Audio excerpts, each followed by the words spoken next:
Thanks for joining me on episode 783 of the Inspired Stewardship Podcast. I'm Patrick Antonucci from Dad Hackers, and I challenge you to become the man that you were called and created to be. One way to be inspired to do this is to listen to this show, the Inspired Stewardship Podcast, with my friend, Scott Mater.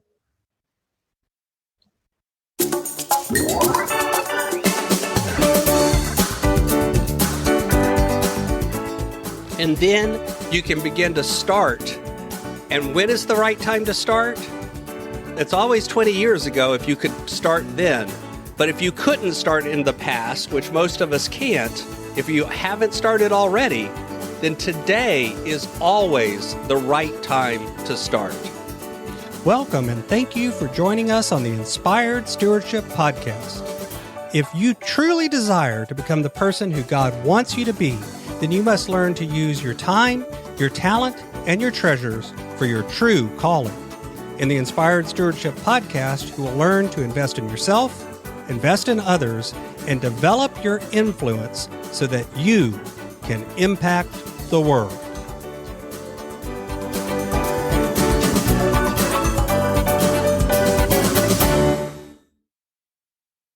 In today's episode about investing in others by stewarding your time, I talk with you about when is the perfect time to start anything.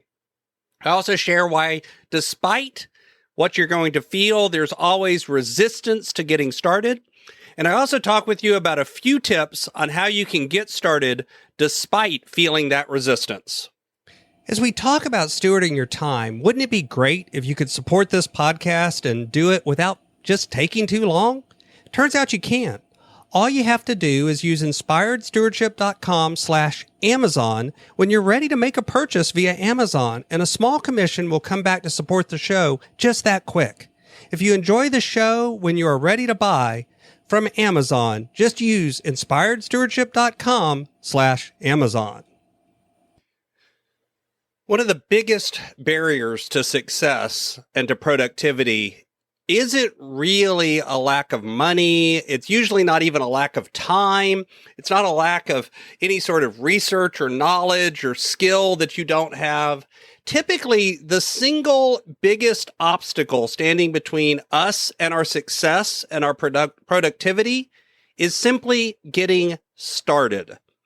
The first law of motion by Sir Isaac Newton says that bodies at rest tend to stay at rest. There's more to it, but that's the part that is interesting because when we think about it, that's what happens to us too. It takes a certain amount of energy. It takes a certain amount of effort to overcome the inertia of not getting started.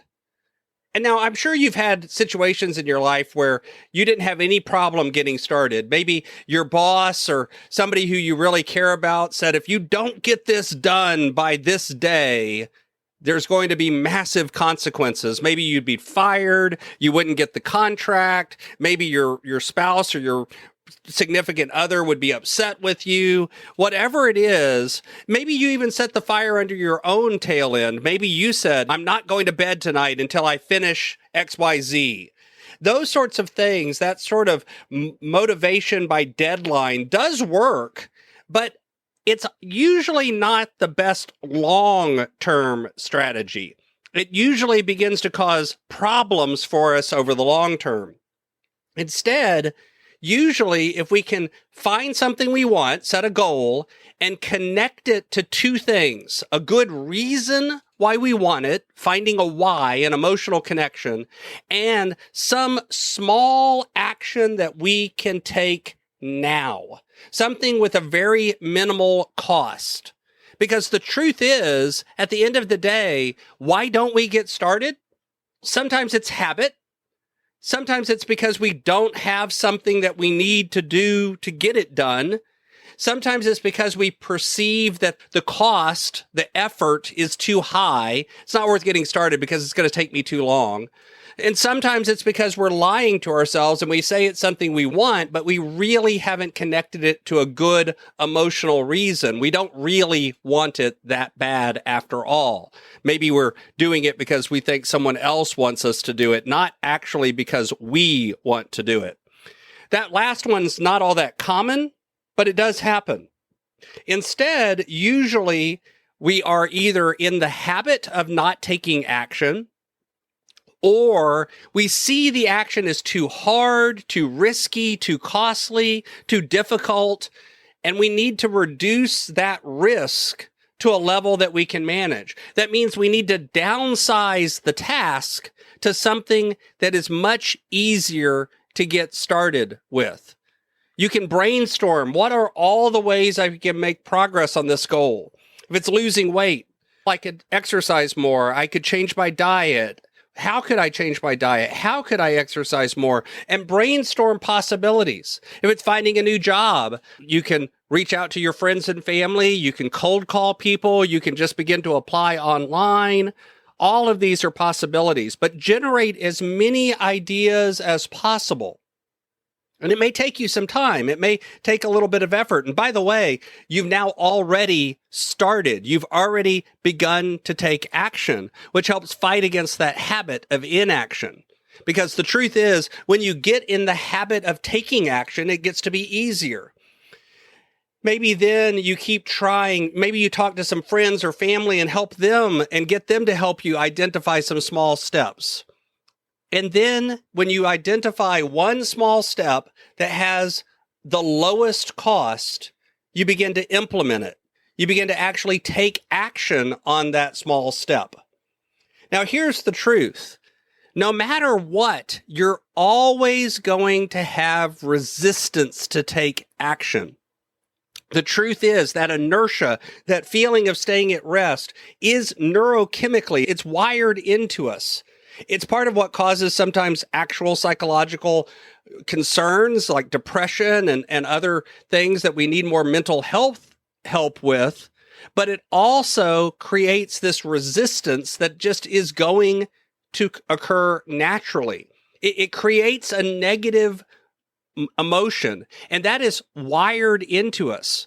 It's a real thing. This is one of the reasons that we almost all fight some level of procrastination. Now, sometimes we procrastinate by being busy doing things that aren't really the things that move the needle, that aren't really the things that we should be doing. So you can actually procrastinate by doing things. You can be busy instead of productive. But the truth is, you need to know that you're going to have resistance. That's actually an acronym too. Know, K-N-O-W. Know that the resistance is going to happen. Recognize that it's going to happen no matter what. I've actually named that mental voice, that feeling of resistance. Mine is Harry. You've heard me talk about it before on the show. And then notice it. Recognize it. Step out of your own brain and acknowledge that this resistance has shown up. Create a little space between you and the resistance. Open yourselves up to how it feels. Does it feel a certain way in your body? Does it feel a certain way? Maybe it makes your stomach tighten. What is it that it makes you feel both emotionally and physically? And then the last one, W, if you want to have fun with it, can be whack it.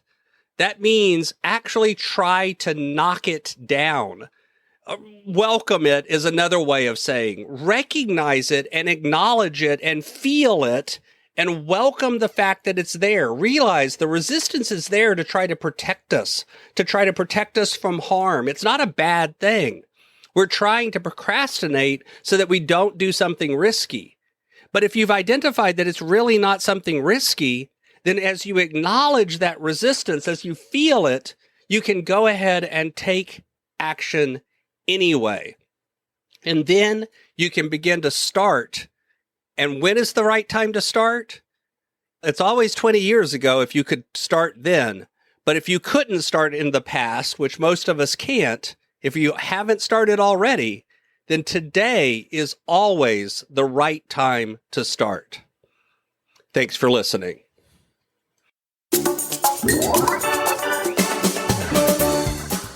Thanks so much for listening to the Inspired Stewardship Podcast. As a subscriber and listener, we challenge you to not just sit back and passively listen, but act on what you've heard and find a way to live your calling.